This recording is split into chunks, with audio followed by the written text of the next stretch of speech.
Hi second graders. Today we're going to do an activity called Reader's Theater and see if we can use it to help us become better readers. So has anyone ever seen a movie and ever thought to yourself, how do all these actors know what to say and when to say it and what to do while they're saying certain things? Well, Reader's Theater is very similar to how actors learn what to say. They have scripts. Kind of looks something like this. This is the Reader's Theater that we're going to be doing today. But actors read the script and it tells them what to say, and also in parentheses will tell them how to say it or maybe what to do while they're saying it or even who they're saying it to sometimes. Now, when we're doing Reader's Theater, there can be anywhere from 2 parts up to as many parts as the writer wants to put.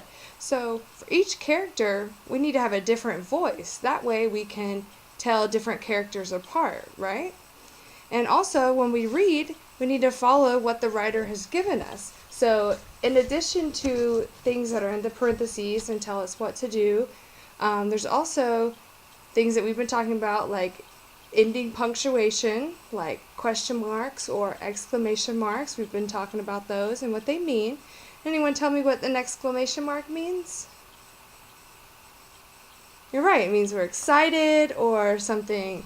It either needs to be dramatic, it can be loud, it can be many different things, and you'll have to use your context clues to understand what that means. So make sure when we're reading, we're adding the expression and everything into it in addition to the actions that we might have to do. So we're going to practice by, I'm going to, for example, read the Reader's Theater that we're going to read as a class. And just to give you a little bit of example, I'm just going to read the first few sentences and let you hear all the different voices. So for the narrator, I'm just going to have just a regular voice. No need to change that voice to give it a character. It's just a regular voice. The animal trainer. So for this one, we might need to do, kind of a loud, commanding voice. For the lion, I would think, obviously the lion is a very tough animal, but lions don't normally talk, so maybe a kind of a silly voice, maybe a joking around kind of voice, but the lion's voice also needs to be kind of big and brave, but maybe we'll do it a little bit sillier, whereas the trainer is going to be very serious because he's trying to get the lion to do something. So we'll start off.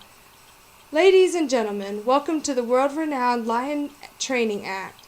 May I direct your attention to the center wing here under the circus big top. Okay, now, ladies and gentlemen, I shall do my famous lion act. Okay, Joe, open the cage door. Joe, the circus animal handler, opens the cage door at the end of the ring and leaps out a full-grown lion. Just watch and see while I have this trainer trained. Okay, Leo, up on your stand. Now watch me make him crack his whip. All the way up, Leo, all the way up. Now watch him bow to everyone. Thank you, thank you. And now for my next trip.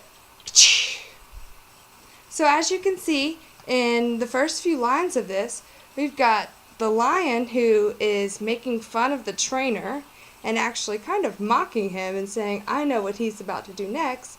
And then the trainer does that action next. So it's very important that the trainer follows the information in the parentheses, because if the lion says, oh, I know what he's about to do, and then the trainer doesn't actually do what the lion said he was about to do, then it doesn't really make any sense, and then the lion just looks like he doesn't really know what the trainer's about to do. So this is very, very important to not only follow what they say and make sure the voices are different with an expression, but also follow the actions that the author's given us. So now we're going to practice Reader's Theater. I need 3 volunteers, and we're going to read this aloud as a class. I'd like everyone to follow along so you can see different exclamation marks, maybe question marks, and you can understand the expression, as well as read the parentheses and see if our volunteers act out as well as read and say what the writer has given us. So 3 volunteers, and we're going to read from start to finish the animal trainer.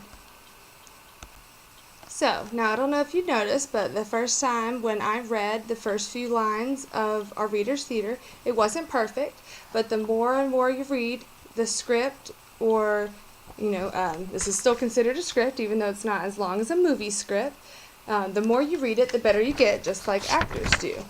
So, we're going to practice and practice and practice. We're going to separate in groups of 3, since there are 3 characters. Each group will have 1 narrator, 1 animal trainer, and 1 lion.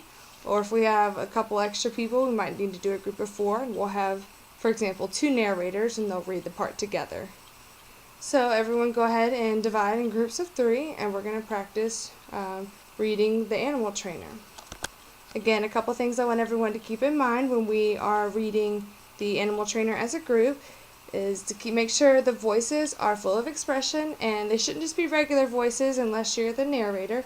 If you are the lion or the animal trainer, make sure your voice is distinguishable, so even if we don't know what character you are, because remember, whenever you get up in front of the class, you won't necessarily have a costume. Later on, we can add costumes, but for this project, we won't know who is who until you start to speak. So make sure your voices are distinguishable to help us understand your Reader's Theater story better. So can anyone tell me how we can use what we've learned today, the Reader's Theater skills, when we're reading?